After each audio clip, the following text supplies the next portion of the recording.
तो हेलो भाई लोग, आज मैं वन पीस के 5 ऐसे क्वेश्चंस के आंसर देने वाला हूँ जो मैंने रिसेंटली क्वेरा पे पढ़े थे और मुझे बहुत इंटरेस्टिंग लगा। क्वेरा पे बहुत लोगों ने सवाल पूछे और ऐसे आंसर्स बढ़िया लगे, तो मुझे लगा कि तुम लोग के साथ भी शेयर करनी चाहिए।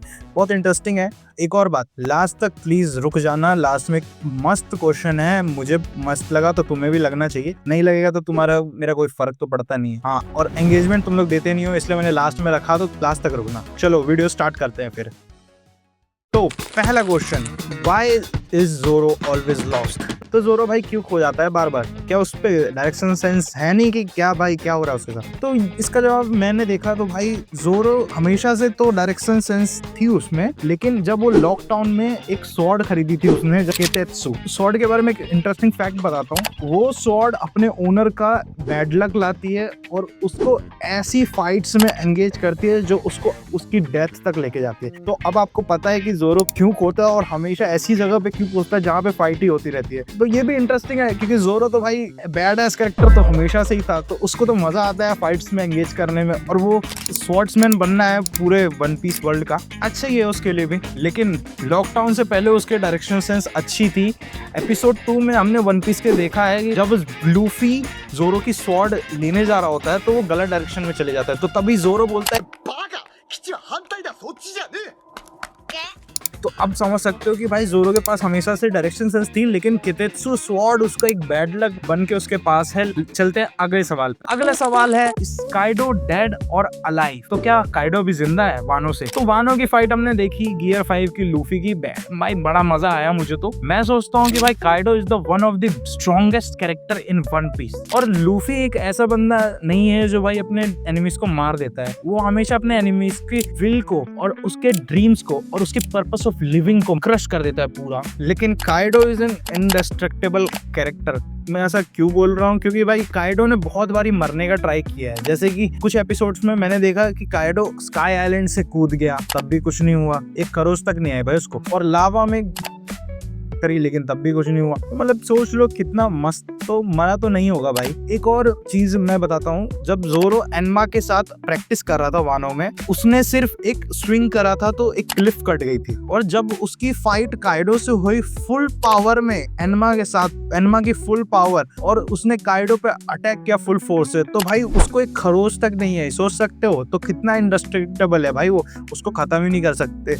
तो इसका मतलब हम देखा है काइडो की फाइट होगी भाई फिर से, और इस बारी बहुत टफ होगा। देखना हो सकता है कि लूफी क्या कर सकता है भाई। अब चलते हैं नेक्स्ट क्वेश्चन की तरफ। तो हमारा क्वेश्चन है, व्हाई ईमू किल्ड सैटर्न? तो भाई सैटर्न को तो मरना ही था ईमू के हाथों, क्योंकि ईमू के सारे टास्क सैटर्न फुलफिल करने में फेल हो गया था। और वो टास्क क्या थे? To stop the message of poneglyph and research जो करी थी एगहेड में, एगहेड आइलैंड पर वेगा पंक और उसके सैटेलाइट्स को खत्म करने के लिए सैटर्न को भेजा था, और उसमें वो फेल हो गया था। और पोनिग्लिफ पे भाई रिसर्च करना एक फॉरबिडन चीज है। ओहारा को देखा था जो रिसर्च साइंटिस्ट थे, उन सबको खत्म कर दिया था, तो वही एगहेड पे भी भेजा था उसको, सैटर्न को भेजा था यही करने के लिए, लेकिन उसमें वो फेल हो गया। तो दो और चीजें करने के लिए था, एक तो जॉय बॉय को स्टॉप करने के लिए, जॉय बॉय को रोक नहीं पाया सैटर्न, और तीसरा जो डिस्ट्रॉय करना था जायंट रोबोट। एगहेड में हमने जायंट रोबोट देखा था, जायंट रोबोट के बारे में बताया, को खत्म करने के लिए ना ईमू ने ऑर्डर्स दिए थे कि उसको खत्म कर दो सैटर्न को, और सैटर्न ने उसको सीक्रेटली उस पर रिसर्च करी कि वो एक मिलिट्री फोर्स बन जाए हमारे लिए। मतलब मैं कह सकता हूँ कि भाई सैटर्न तो यार चूतिया आदमी था।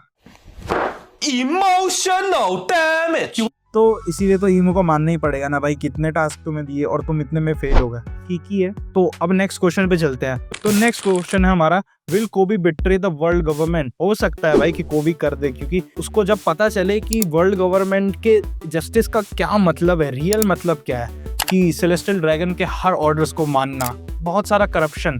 गार्प का स्टूडेंट ही है, इसलिए गार्प कभी भी एडमिरल बना नहीं, और उसने हमेशा मना किया है उस चीज के लिए, क्योंकि वो चीज रोक नहीं सकता, तो इसलिए उसने मना ही कर दिया। क्योंकि एडमिरल्स ऑर्डर ओबे करते हैं सेलेस्टियल ड्रैगन का, तो वो उसे चाहता नहीं था कि भाई मैं इन छोटे छोटे चीज़ों के लिए इतने डर्ट अपने हाथ डर्टी करूँ ये सब चीज़ों में। कोबी भी गार्प का ही स्टूडेंट है, तो हो सकता है कि गार्प जो नहीं कर पाया वो कोबी कर दिखाए लूफी के साथ। ईमू को हरा के, वर्ल्ड गवर्नमेंट को हरा के फ्लीट एडमिरल बन जाए और सारे रूल्स बदल दे वर्ल्ड गवर्नमेंट के, और उससे वो करप्शन एंड कर सकता है। तो चलते हैं नेक्स्ट क्वेश्चन पे। तो वीडियो के लास्ट तक आ गए तो इसी बात पे चैनल को सब्सक्राइब कर दो। तो अब ये क्वेश्चन आता है, what is the real reason for the small size of the straw hat pirates. ऐसा है, बात बता रहा हूँ कि भाई हमेशा से ही लूफी चाहता था कि उसके क्रू में सिर्फ 10 मेंबर हो, और राइटर के पर्सपेक्टिव से बोलूँ तो वो थोड़ा आसान होगा, क्योंकि इतने बड़ी चीज़ें लिखना भी बहुत हेक्टिक हो जाता है, क्योंकि हर स्टोरी, हर बैक स्टोरी लिखनी है, उसके सारे स्ट्रगल्स लिखने हैं, तो मतलब उसके ड्रीम्स भी लिखने हैं, तो बहुत ज़्यादा ओवरवेलमिंग हो जाता है ऑडियंस के पर्सपेक्टिव से भी और राइटर के पर्सपेक्टिव से भी। तो ठीक है, 10 बहुत है। लूफी सिर्फ अपने क्रू में काइंड हार्टेड और अपने ड्रीम्स को लेके एम्बिशियस और उसके साथ चलने वाले क्रू को ही मतलब मेंबर्स लेता है। और जब ड्रेस रोजा आर्क में ग्रैंड पायरेट फ्लीट जब फॉर्म हो रही थी, तब लूफी ने मना कर दिया था ये करने से, क्योंकि उसने ये चीज बोली थी,